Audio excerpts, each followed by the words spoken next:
Hi friends, எல்லோரும் எப்படி இருக்கீங்க? நம்ம சேனலை சப்ஸ்கிரைப் பண்ணுற எல்லாருக்கும் ரொம்ப ரொம்ப தேங்க்ஸ். இன்றைக்கி என்ன வீடியோன்னு பார்த்தீங்கன்னா, இன்றைக்கி நான் தான் சமைக்க போகிறேன் ஹஸ்பண்ட்காக. இந்த காராக்கர்னல் ரோட்சக்கல்ல போட்டு ஃப்ரை பண்ணுவாங்கள்ல, அதுவும் சாம்பார் சாதம் தான் நான் எப்படி பண்ணுறேன்றது தான் உங்கள்கிட்ட ஷேர் பண்ணியிருக்கேன். ஃபஸ்ட்டு காராக்கர்னை ஃபுல்லாக தோல் சீவி குட்டி குட்டி பீஸாக கட் பண்ணி எண்ணெய் செட்டில் தண்ணி ஊற்றி வேக வச்சுட்டு, அப்புறம் சாம்பார் சாதத்துக்காக காய்கறி நிறைய போட்டு தான் சாம்பார் சாதம் வைப்பாங்க. ஆனால் எங்கள் வீட்டில் இன்றைக்கின்னு பார்த்து எந்த காயுமே இல்லை, கேரட் மட்டும் தான் இருந்துச்சு. சரி அத்தை அவனுக்கு மட்டும்தானே, அதனால் சரி சிம்பிளாக கேரட் மட்டும் போட்டு வை அப்படின்னாங்க. அப்புறம் ரெசிபி எடுக்கலாமா வேணாமான்னு யோசித்தேன். சரி இருந்தாலும் உங்கள்கிட்ட ஷேர் பண்ணணுன்னு தோணுச்சு.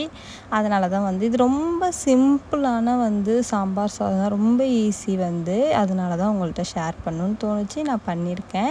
வீடியோவை ஃபுல்லாக பாருங்கள். நம்ம சேனலுக்கு புதுசாக வந்தவங்க யாராக இருந்தாலும் நம்ம சேனலை சப்ஸ்கிரைப் பண்ணி சப்போர்ட் பண்ணுங்கள். காராக்கர்னை வேக வச்சுட்டு அடுத்து வெங்காயம், தக்காளி, கேரட், பச்சை மிளகா இது மட்டும் வெட்டி வச்சாச்சா. அதுக்கப்புறம் அரிசியும் பருப்பும், அரிசி 1/2 டம்ளர், அதுக்கப்புறம் பருப்பு கொஞ்சம் எக்ஸ்ட்ரா, அத்தை கொஞ்சம் அரிசி வேணாம் அள்ளி போட்டாங்க. அதை நல்லா கழுவிட்டு நம்ம வெட்டி வச்சிருந்த வெங்காயம், தக்காளி, கேரட், பச்சை மிளகாய் எல்லாத்தையும் அதில் எடுத்து போட்டுட்டு தாராளமாக தண்ணி ஊற்றிக்கலாம். ஏன்னா சாதம் நல்லா குழையணுமா, அதனால் நான் 4-5 டம்ளர் தண்ணி நிறையாவே ஊற்றணும். அதுக்கப்புறம் மஞ்சத்தூள், ஜீரகம், சாம்பார் பொடி, இன்னொன்று கலந்த தூள் கொஞ்சோண்டு போட்டு உப்பு போட்டு ஃபஸ்ட்டு குக்கரில் நல்லா வேக வச்சிட்டாங்க. எங்கள் அத்தை எனக்கு பக்கத்தில் எல்லாமே சொல்லிகிட்டே இருந்தாங்க. அவங்க சொல்ல தான் போட்டேன். ஏன்னா நமக்கு சமையலும் எனக்கு ரொம்ப தூரம், எனக்கு எதுவுமே செய்ய தெரியாது. அதுக்கப்புறம் குக்கரை அடுப்பில் வச்சுட்டு எல்லாருமே விசில் போட்டுருவாங்க. வச்சோடனே இது நல்லா கிளறி விட்டுட்டு எங்கள் அத்தை என்ன பண்ணுவாங்கன்னா, விசில் போட மாட்டாங்க.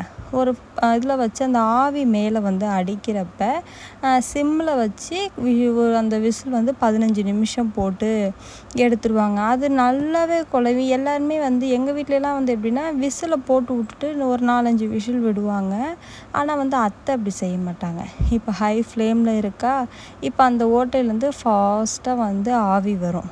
ஆவி வந்ததுக்கப்புறம் விசில் போட்டு 15 நிமிஷம்தான். ரொம்ப ஈஸியாக இருக்கும் அந்த டைமிங் எனக்கு. நானும் அதே தான் ஃபாலோ பண்ணுவேன்.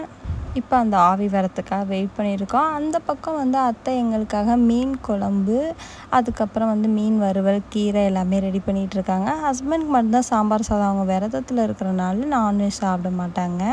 அதனால் அத்தை அந்த பக்கம் அவங்களும் செஞ்சுட்டு இருந்தாங்க. இது நான் ஹஸ்பண்டுக்காக செஞ்சது. விசில் வந்துருச்சு, இப்போ ஆவி வந்துருச்சு, விசில் போட்டுட்டேன். அதுக்கிடையில் அந்த காராக்கர்னை வெந்துருச்சு. அதில் என்ன பண்ணாங்கன்னா, மஞ்சத்தூள், லைட்டாக உப்பு, அதுக்கப்புறம் அந்த சில்லி பவுட்ரு என்னவோ ஒரு பவுட்ரு சொன்னாங்க, அதை கொஞ்சம் போட்டு, கலந்த தூள் கொஞ்சம் போட்டு நல்லா பெசரி விட்டு, கார்ன்ஃப்ளவர் மாவு வேணால் கொஞ்சம் போட்டுக்கலாம். ஏன்னா மொறு மொறு வரணும் அப்படின்னு சொல்லிட்டு. அப்புறம் தோசைக்கல் வச்சு நிறைய எண்ணெயை ஊற்றியாச்சு. எண்ணெயை ஊற்றிட்டு ஒன்று கொஞ்சம் வச்சு அழகாக பொரிச்சு எடுத்தா செம்ம மொறு மொறுன்னு வந்துச்சு. என் ஹஸ்பண்டுக்கு இந்த ரெசிபி ரொம்ப ரொம்ப பிடிச்சி போச்சு. செம்ம டேஸ்ட்டாக இருந்துச்சு அப்படின்னு சொல்லிட்டு அழகாக எல்லாத்தையும் எடுத்து வச்சு பொரிச்சிட்டு இருந்தேன். எனக்கு சமையல் அந்தளவுக்குலாம் தெரியாது. சமையல் மேலே அந்தளவுக்கு இன்ட்ரெஸ்ட்டுமே இல்லை. ஏன்னா அத்தை சூப்பராக சமைப்பாங்க, அவங்களே சமைக்கிறோம் நல்லா சமைப்பாங்க, அவங்களே சமைக்கிறோம் நல்லா சமைப்பாங்கன்ட்டு நான் சமையல் கற்றுக்கவே இல்லை. இப்போ சமையல் மேலே கொஞ்சம் நல்லா ஆர்வம் அதிகமாக இருக்கிறனால அவங்க வேணான்னு சொன்னாலுமே நான் மல்லுக்கட்டி நின்று சமைச்சிக்கிட்டு இருப்பேன். அந்தமாரி தான் இப்போ கொஞ்சம் நாளாக சமைச்சிக்கிட்டு இருக்கேன். அதை அப்படியே உங்கள்கிட்டையும் ஷேர் பண்ணுறேன். நீங்களாம் நினச்சிக்காதீங்க உனக்கே ஒன்றும் தெரியாது, நீ வீடியோவை போடுறியா அப்படின்ட்டு. எனக்கு தெரிஞ்சதை உங்களுக்கு ஷேர் பண்ணுறேன், அவ்வளோதான்.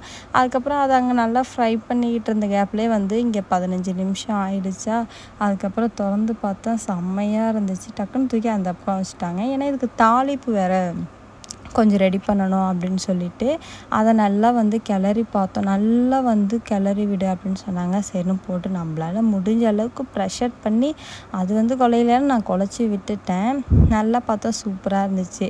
அதுக்கப்புறம் இந்த தாளிப்புக்கு அத்தை கொஞ்சோண்டு எண்ணெய் ஊற்றி கடுகுலாம் போடுனாங்க. அதுக்கிடையில் இதை ரெடி பண்ணிடலாம் அப்படின்னு சொல்லிட்டு காராக்கர்னை சூப்பர் ஃப்ரை ஆகிடுச்சு. அதை எடுத்து வச்சுட்டு ஒரு பக்கம் ஒரு ஸ்பூன் கடுகு, 2 பட்டை மிளகா, அப்புறம் கருவேப்பிலை, ஜீரகம் போட்டேன்னா என்ன ஞாபகம் இல்லை. எல்லாத்தையும் போட்டு நல்லா தாளித்து கொஞ்சோண்டு நெய் ஊற்றிக்கணும். என் ஹஸ்பண்ட் வந்து டயட்டில் தான் இருக்காங்க, இருந்தாலும் வந்து டேஸ்ட்டுக்காக எங்கள் அத்தை நெய் ஊற்று அப்படின்னாங்க. சரின்னு கொஞ்சம் நெய் ஊற்றி நல்லா கிளறிட்டு இருந்தேன். நல்லா கிளறணும், ஏன்னா வந்து குழஞ்சாதான் வந்து சாம்பார் சாதம் வந்து செம்ம டேஸ்ட்டாக இருக்குமா. இதில் வேறு உப்பு வேறு பத்தாம போச்சா, லைட்டில் இடையில கொஞ்சோண்டு உப்பு போட்டு நல்லா கிளறிட்டு இருந்தேன்.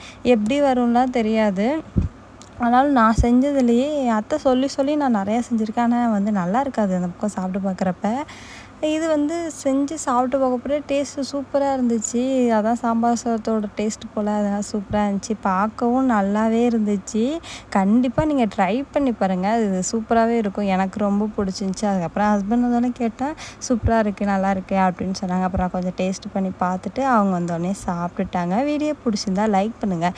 நம்ம சேனலில் வந்து ஃபுல் வீடியோவையும் பார்த்துட்டு சப்ஸ்கிரைப் பண்ணி சப்போர்ட் பண்ணுங்கள்.